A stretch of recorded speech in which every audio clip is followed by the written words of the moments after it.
And good afternoon to you. I'm Al Kresta. Thanks for joining me. In this hour, we take a look at one of the most distorted news stories, recent memory. It's the story about scores of Covington Catholic high school students from Kentucky after the March for Life at the Lincoln Memorial, how they were accosted by black Hebrew nationalists and a Native American spiritual leader who apparently thought he was helping, but in fact only escalated the situation, and how these students maintained extraordinary self-control in the midst of all this, and how that ended up getting twisted and reported as showing to the Native Americans and to the black Hebrew nationalists bigotry and racial intolerance. This story was completely turned on its head by CNN, the New York Times, the Washington Post, the Huffington Post, major celebrities all weighing in on it, including people like the Jesuit Jim Martin and a priest, Father Ed Beck, as well as the Covington diocese, all pulling the trigger before they've really decided what they're shooting at. This is a terrible situation. C.S. Lewis, in Mere Christianity, said, "Suppose one reads a story of filthy atrocities in the paper. Then suppose that something turns up suggesting that the story might not be quite true, or not quite so bad as it was made out. Is one's first feeling, thank God, even they aren't quite so bad as that? Or is it a feeling of disappointment, and even a determination to cling to the first story for the sheer pleasure of thinking your enemies are as bad as possible? If it's the second, then it is, I'm afraid, the first step in a process which, if followed to the end, will make us into devils. You see, one is beginning to wish that black was a little blacker, and if we give that wish its head, later on we shall wish to see gray as black, and then to see white itself as black. Finally, we shall insist on seeing everything, God and our friends and ourselves included, as bad, and not be able to stop doing it. We shall be fixed forever in a universe of pure hatred. That's what we witnessed in the reporting of this incident on Friday afternoon.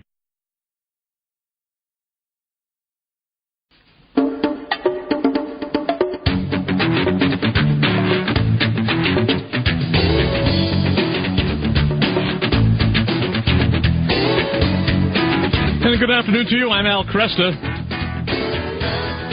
Thank you for joining us. As I said, we're going to be focusing in this hour on the incident that occurred Friday afternoon, which has gotten so much public attention.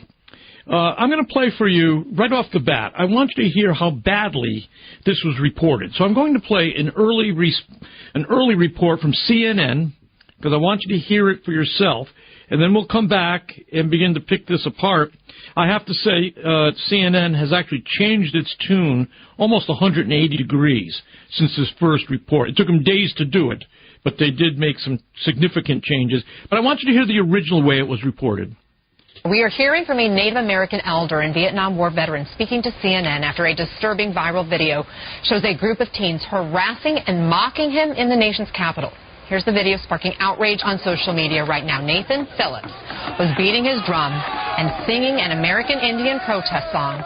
And this was on Friday on the steps of the Lincoln Memorial when he saw a clash erupting between a group of teenage students and 4 African-American young men preaching about the Bible and oppression. Well, Phillips says he immediately sensed danger. When I was there and I was standing there and I seen that group of people in front of me and I seen the angry faces and all of that, I realized I had put myself in a really dangerous situation. Here's a group of people who were angry at somebody else, and I put myself in front of that, and all of a sudden I'm the one who's all that anger and all that wanting to have the freedom to just rip me apart. You know, that was scary. I'm a Vietnam Times veteran, and I know that mentality of there's enough of us. We can do this. Then Phillips describes the tense moments now being replayed over and over again online when a young man got right in his face. Watch. When I started going forward and that massive groups of people started separating and moving aside to allow me to move out of the way or to proceed, this young fella put himself in front of me and wouldn't move. And so I could, if I took another step, I would be putting my person into his presence, into his space, and I would have touched him, and that would have been the the thing that the group of people would have needed to spring on me. CNN's Sarah Seidner asked Phillips what bothered him the most about Friday's confrontation. Here are his thoughts. Fear, not for myself, but fear for the next generations, fear where this country's going, fear for those youths, fear for their future, fear for their souls, their spirit, their what they're going to do to this country. What they were doing wasn't making America great. It was just tearing down the fabric that was the whole idea, the spirit of America. That wasn't it. Newly elected Congresswoman Deb Haaland is among the first Native Americans elected to Congress, and she reacted on Twitter, writing, "This veteran put his life on the line for our country. The students' display of blatant hate, disrespect, and intolerance is a signal of how common decency has decayed under this administration. Heartbreaking." Well, that's how CNN reported it. And let me say, if you notice, the entire experience is seen through the eyes of this Nathan Phillips. Nathan Phillips, apparently a member of Nebraska's Omaha tribe, he went through a lot of difficulty as a young man. He was separated from his mother at the age of 5, was raised by a white family. He later moved to D.C., served in the U.S. Marines for 72 to 75. He did not serve in Vietnam. He was a Vietnam-era veteran. So, no, he did not put his life on the line. But he was, in fact, he served our country.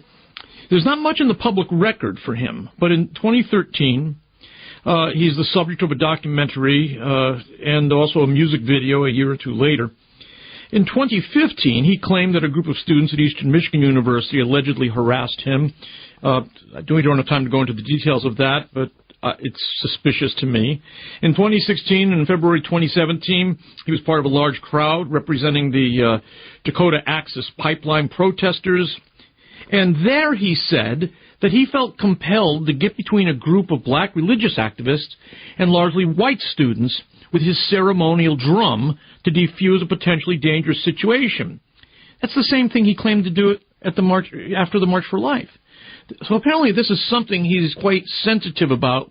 He tends to see conflict emerging and himself as the great one who steps into the center of it, beats his native drum there, and expects to bring peace.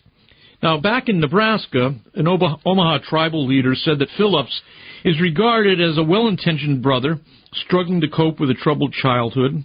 The leader said that the Omaha tribe generally avoids the type of activism that Phillips prefers. He's just trying to find his way. Let him find it, they said. Phillips sees himself not as a protester in spite of his previous behavior, but he sees himself as a spiritual runner. And it's very important to realize that that's what he's trying to do here. He's claiming again that if you look at these young men's faces, this is the Covington Catholic high school students, he claims if you look at those faces, you see that's the same look that was done at lynchings. Now, I urge you to go look at the video. Those are not the faces of people who are lynching. Those are the faces of high school kids, similar to what you see at a athletic event. He claimed that he saw glee and hatred in their faces, and I'll tell you, it's hard to see hatred in the face of these students. I suspect what happened is that Phillips saw the Make America Great hat, and he thinks that this is a symbol of racial intolerance and bigotry, and he assumed that all the youthful energy that was there, the school spirit chants, were somehow negative commentaries on him or the black Hebrew nationalists, and then he self-appointed to step in front of them and try to be the mediator. Well, let me say that CNN wasn't the only one to get this so wrong. New York Times did it. Huffington Post did it. A lot of celebrities did it. Jamie Lee Curtis did it, although she has gone on record admitting that she was in error, which is fine. I never mind it. People often jump to quick conclusions here, but then they reel back. That's fine. But there are others.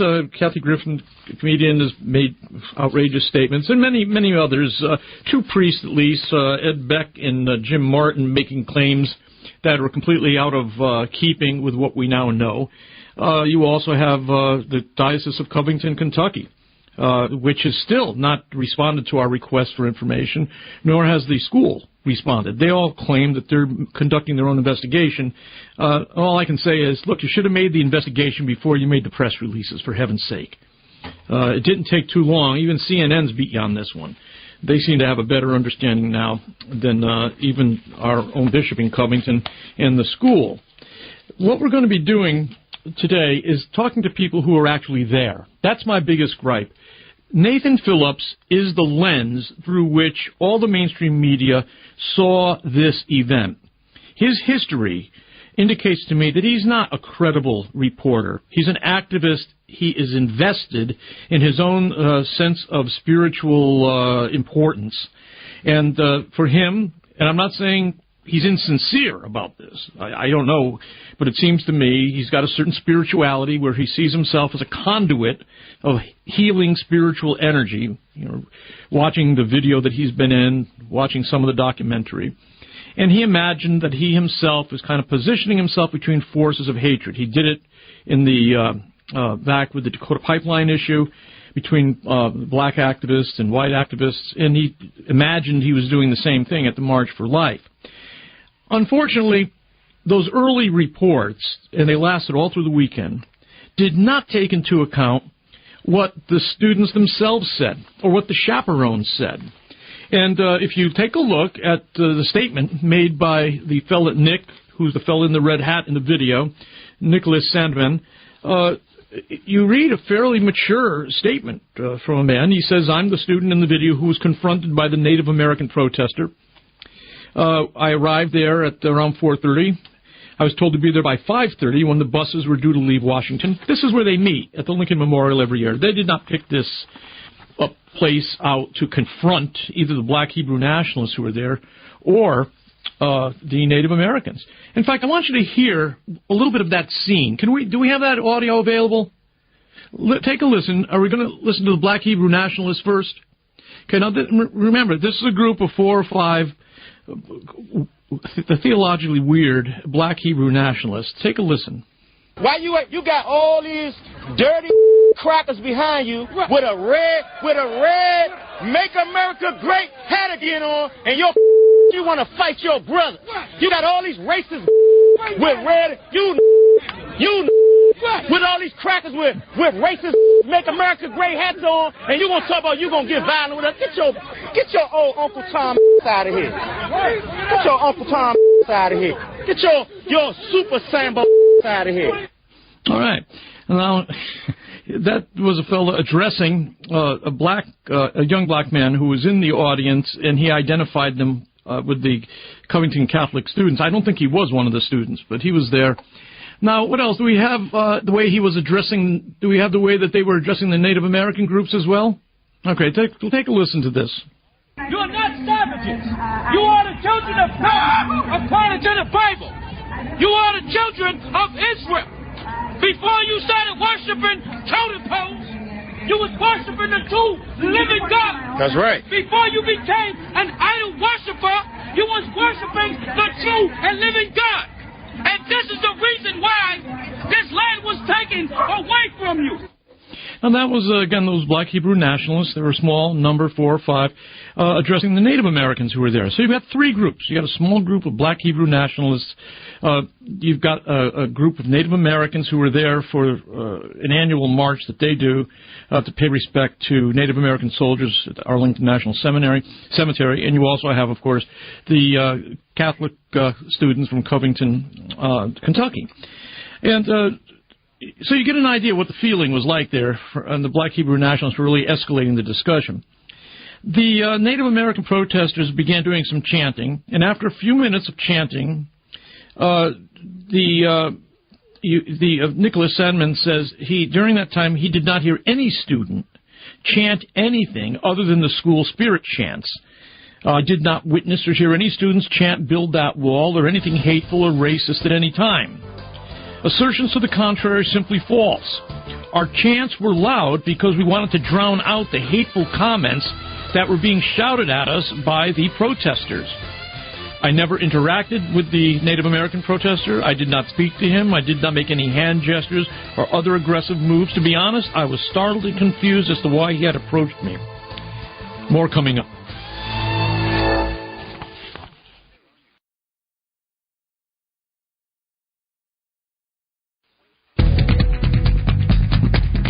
And a good afternoon to you. I'm Al Kresta. During the CNN interview, the Native American protester, Nathan Phillips, said, "Where were the chaperones? Why didn't the chaperones rein these kids in?" Well, the chaperones were there.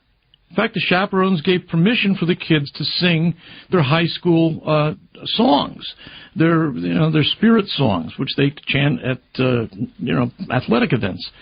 And so I thought, well, why don't we ask a chaperone what it was like and what he experienced there? So we're going to be joined right now by Jim Wilson, a chaperone who was at the scene, and he'll give us his account. Did you imagine that the encounter that you saw there would blow up into some national controversy? No, I did not. Why don't you describe what you saw?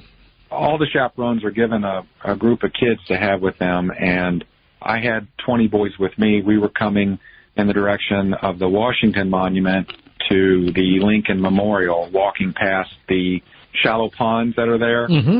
And as we were coming up, you could see some of the Cubcalf boys that were on the steps, which is where we meet before we get on the bus, hanging out at the Lincoln Memorial.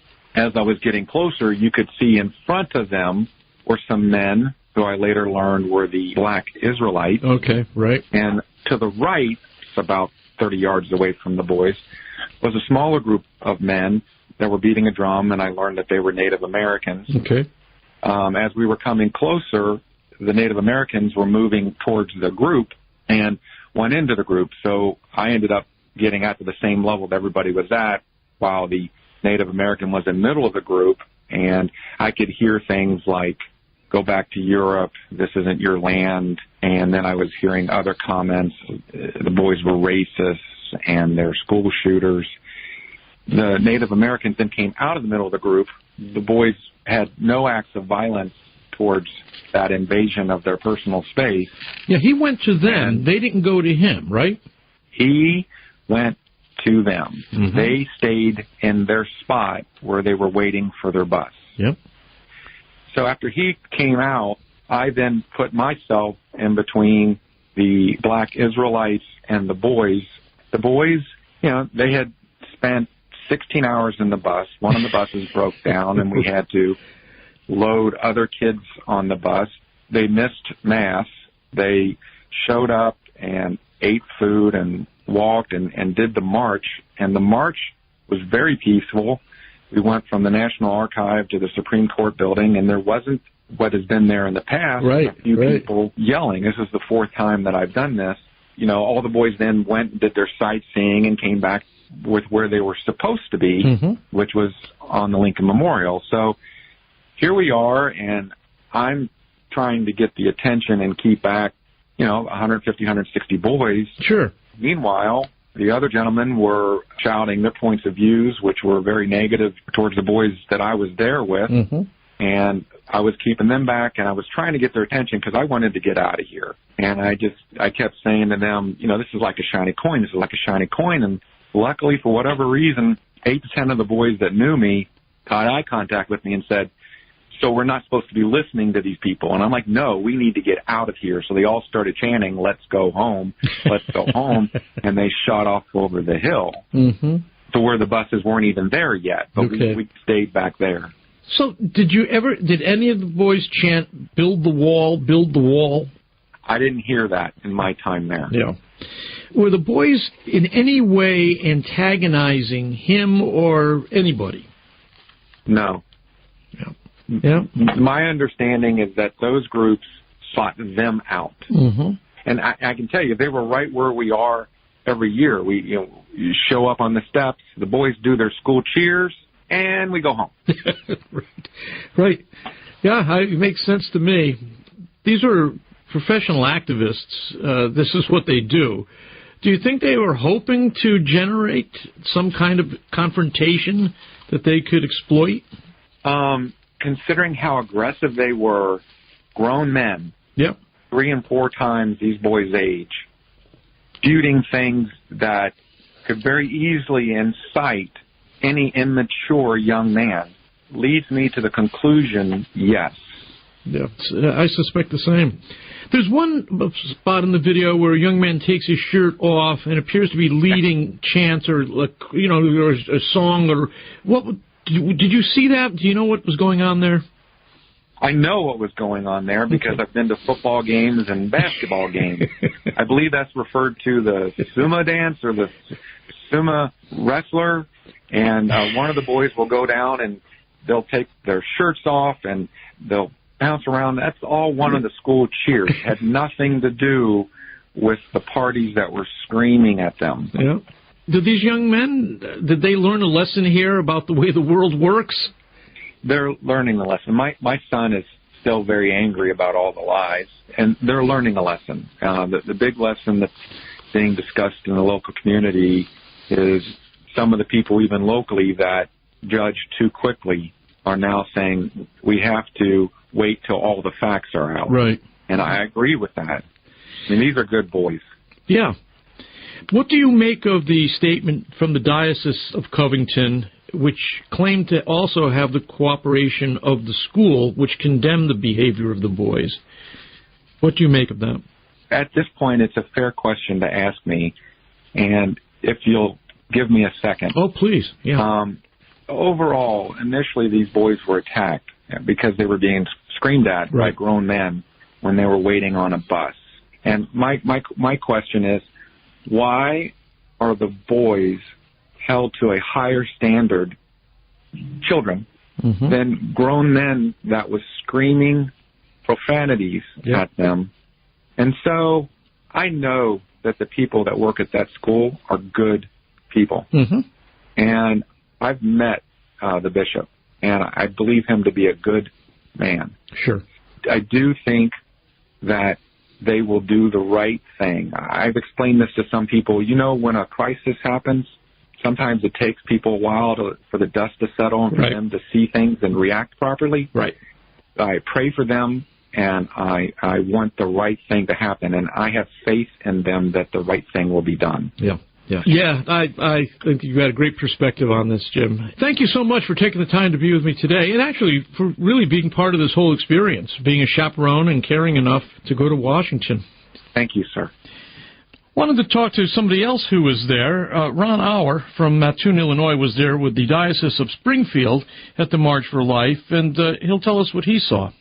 Well, we were coming down off of the Lincoln Memorial and coming down the steps and noticed the group congregating to the right of us.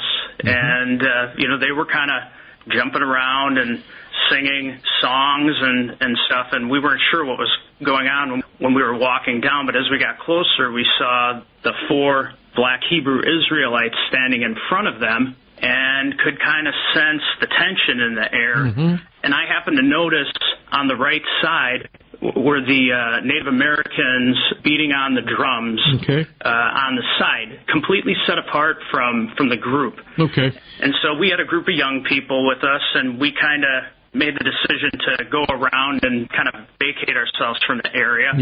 But one of our people had stayed behind and was in front of the whole group, and she was talking to a park ranger who told her about the black Hebrew Israelites quoting Old Testament Bible scripture and stuff at these young children. The biggest thing was the kids were actually acting like kids and singing. They were full of energy. I didn't hear anything of any consequence coming from them. Could you tell what they were singing or what they were chanting? Yeah. Or? I mean, it was school chants that, we've got spirit. Yes, we do. We got spirit. How about you? I heard it at least three or four times.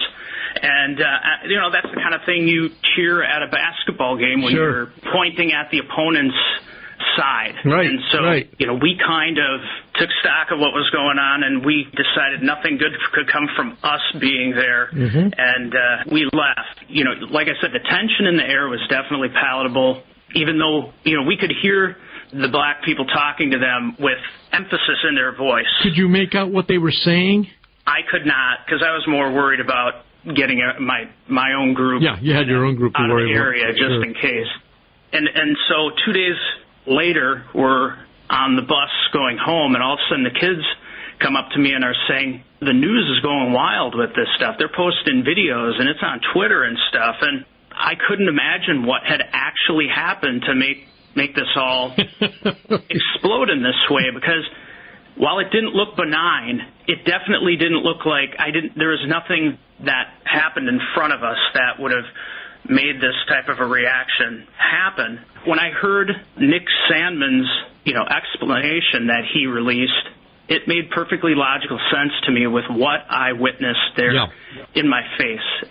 And then if you watch the videos, I never heard a curt word, any kind of expletive come from any of the students. Right. I don't know who made them decide to chant these songs to help diffuse the situation, but I think it worked marvelously because the kids were in great spirits. They all had smiles on their faces. It blew my mind. Yeah. Because especially in light of what came after it, there's no anger in anybody's face. I heard some people say, "What is going on here?" But I didn't hear anybody saying anything that could have been taken as confrontational. No. By the way, I suspect, it sounds to me like Nathan Phillips was a professional activist, and he had his camera there. I suspect this was one of the things activists learn is that put yourself in the center of things, and something is likely to happen that you can then exploit for your cause. And I suspect that's what was going on there. He was hoping, here he had white high school students from the South wearing Make America Great Again hats. He's the broken Native American man with the tear running down his cheek. And he thought he had a sentimental moment that he could exploit. That's my guess. Yeah, I don't think anybody would refute the plight of the Native Americans. Right. I mean, nobody would say any different than that. But one of the people that he was with started attacking one of the other students about having him go back to Europe and stuff. Now, even this kid responded very well. He was not being shown an ounce of respect, and he did not respond in kind. He responded with the way that you'd want any of us to be able to respond, This was not discourse. This was somebody yelling. Yeah. Which is unfortunate. Indeed. Ron, thanks for taking the time to be with us and sharing what you saw. So you can see, talking to one of the chaperones, talking to another who was there, Proverbs 18:17 comes to mind. The one who states his case first seems right. That was Nathan Phillips. Until the other comes and examines him. This is what happens when the other side speaks. You get the fuller story. That's what CNN didn't do. It's what the New York Times didn't do. It's what the Washington Post didn't do. It's what the Huffington Post didn't do. And it's what wasn't practiced by a good many Americans.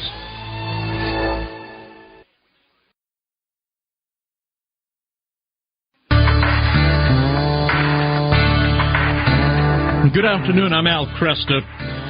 Through all this, the students at Covington Catholic and their parents were subjected to charges of racism, intolerance, bigotry, being called some of the most objectionable names in our social lexicon. I thought it would be worthwhile talking to a parent. He wasn't there himself, but one of his sons was there. Rick Wessels is, in fact, a graduate of Covington Catholic High. He has 3 sons who have been associated with the school, one who was there at the March for Life and traveling with the Covington Catholic group. This is a conversation I had with Rick earlier today. Well, and there's a lot made of the chanting and the cheering and all of those cheers that you see them doing are cheers that they do at every basketball and football game. Yeah. It certainly wasn't any kind of a mob. It was just those kids cheering. Well, according to his explanation, he thought he was de-escalating the situation, which means he didn't listen very carefully to what the chants were.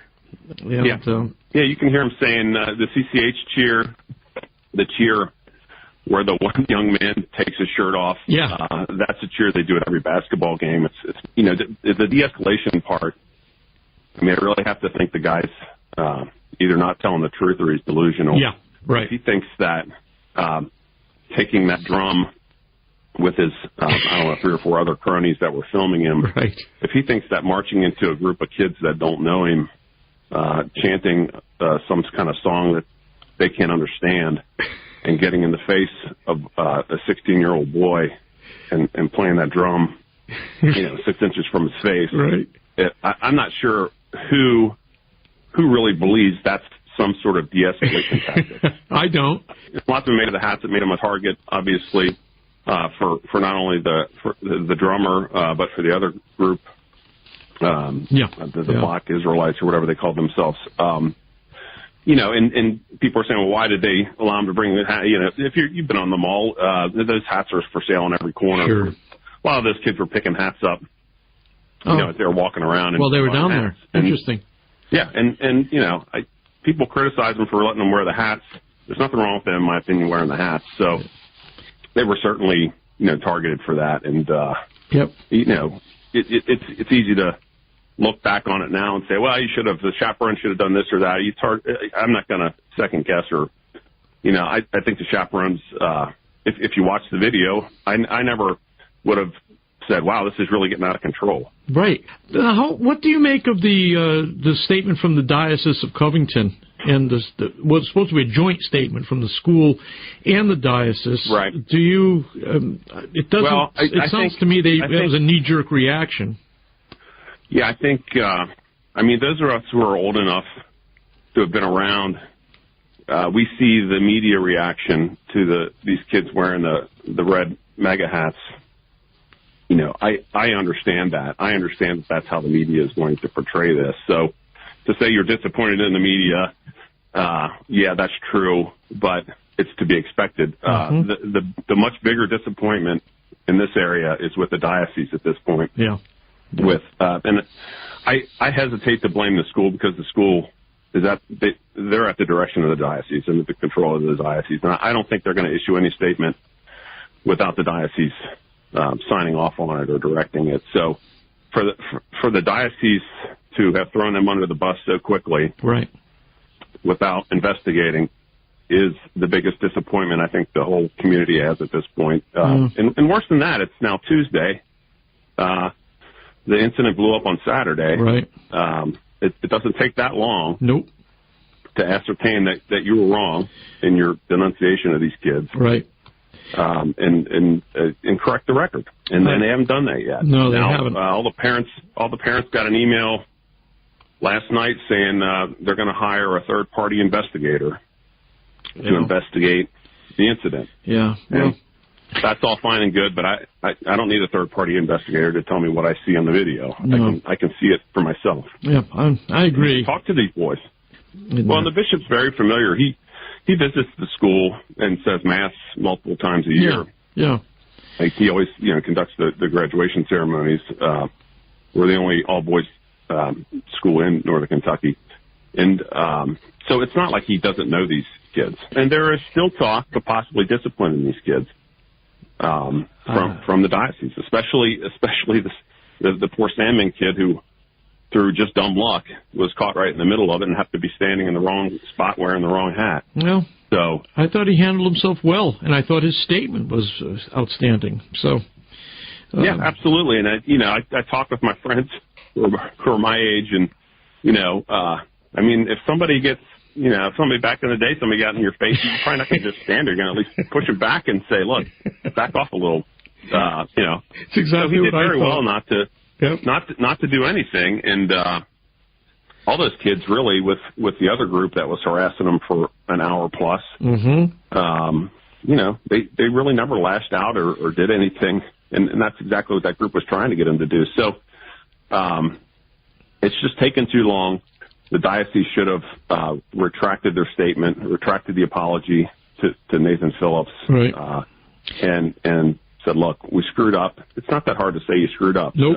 So that's what they should have done by now. Yeah, it's an easy thing. And look, we're all waiting for that. Yeah, and I hope we get it, because I actually think the boys deserve commendation. I thought they did a great job. I thought they showed that they were conscientious. They did not strike back when they were verbally assaulted and attacked, and they were verbally assaulted and attacked by the Black Hebrew nationalists. The language was vile, and they were being provoked, and they did not respond the way most high school boys would have responded. They responded in a Christian fashion. And that's, of course, you like to say credit the parents, but the principal, the teachers, the administrators at that school are excellent. Yeah. The principals come under fire, all these crazy groups calling for him to be fired, and they have an excellent principal. Those kids know that when they venture out from Covington Catholic, they represent the school, and they know that their behavior reflects on the school. So they've been well versed into not doing anything they should not be doing. No. To embarrass themselves or the school or the parents. I got an unsolicited letter from a listener who went to, let's see here. There's a sister school, apparently. Is it Notre Dame Academy? Is that the girls' school? Notre Dame Academy is right across the street from Covington Catholic, actually, and that's an all-girls school. Yeah, and I got a letter from a graduate of that school. What she had to say, in substance, was that she, with her experience with CCH alumni, she had every reason to believe that these boys would conduct themselves well, and they did. So the school apparently has a good reputation among people, and that should have been also another reason the bishop shouldn't have responded so quickly. He should have assumed. There's no history or record of, I think that in the main, the true story's getting out. You're going to always have certain elements who are going to want to believe what they want to believe, and they're going to see what they want to see on these videos. But I feel that for the most part, the boys have been vindicated nationally, but locally we can't get any satisfaction out of the diocese at this point. Okay, well, let's see what happens. Rick, I appreciate you taking the time to be with me. Give my best to your son and tell him thanks for being faithful. Yep. Okay? Will do. All right, thanks. All right. That again was Rick Wessels, graduate of Covington Catholic High, 3 sons there, and the youngest was in the March for Life. And I thought it was good to actually hear from the parents themselves. This was a wicked piece of work. In fact, my understanding is that Twitter has removed the account of the person who first publicized that clip. I don't have the details on it, but that came across my desk earlier today. Look, the mainstream media has gotten lazy. They slip into this tired, lazy narrative that celebrates this identity group treats this other identity group badly, and then this other identity group says, you're not paying enough attention to me. National politics is not, in its healthy periods, it's not about difference, it's about commonality. We're not in a healthy period right now.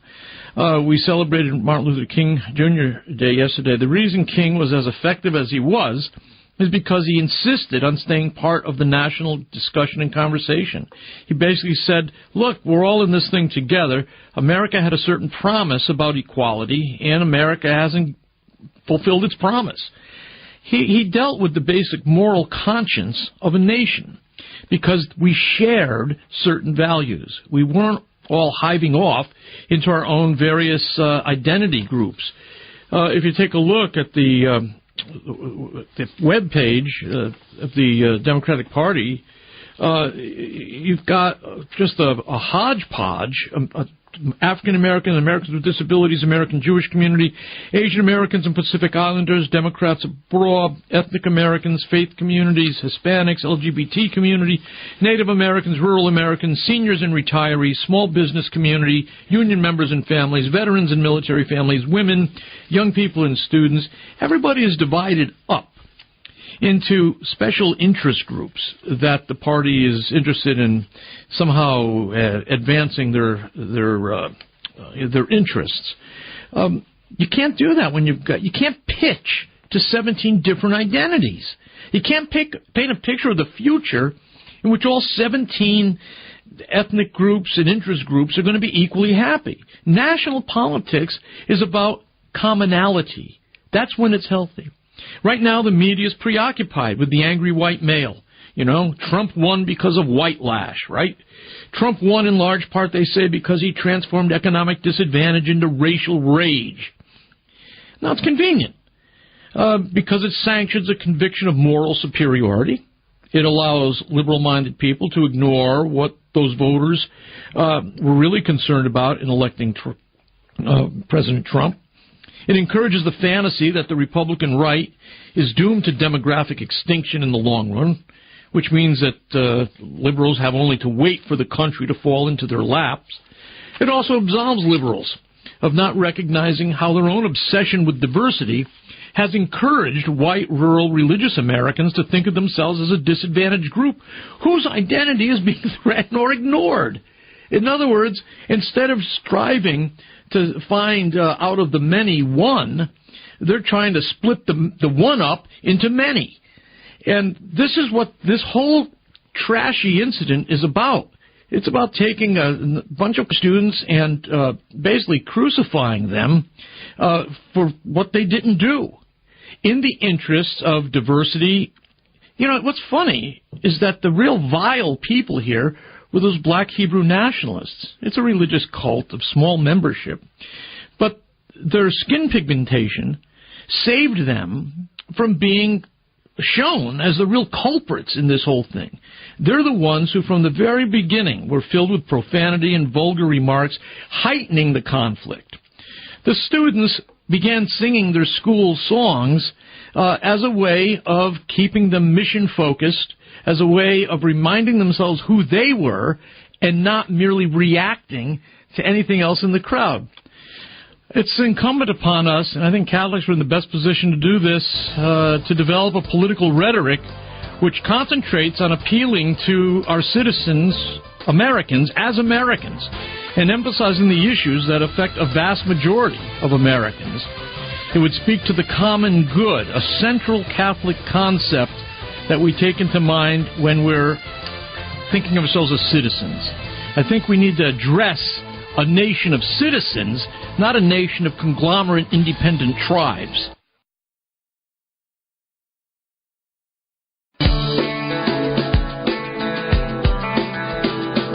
Well, thank you very much for being with me today. You can follow up on our conversations by going to AveMariaRadio.net.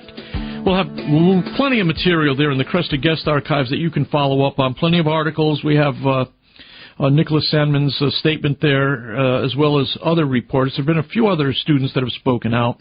Not many. And we'll have, of course, a statement from the Diocese of Covington. We're waiting for Catholic leaders to stand tall in this and spend the time talking to the people, looking at the video. At this point, I have asked over and over again to be shown video which shows the students acting in a provocative or antagonistic manner. And I don't see it. If somebody knows where it is, tell me. But I don't see it. I think those kids, again, deserve a tremendous amount of respect for the way they conducted themselves. I'm Al Kresta. Thanks for being with me today, and I'll be back tomorrow for another edition of Kresta in the Afternoon. Kresta in the Afternoon is a co-production of Ave Maria Radio and EWTN Radio, and carried across the EWTN Global Catholic Radio Network. To follow up on any of the guests or information presented on today's program, visit the Kresta Guest Archive at AveMariaRadio.net. That's AVEMARIA Radio.net. To listen to this or any other edition of Kresta in the Afternoon, visit the audio archives at AveMariaRadio.net. Or to order a CD of the program, call 734-930-4506 or email orders at AveMariaRadio.net. That's 734-930-4506 or orders at AveMariaRadio.net.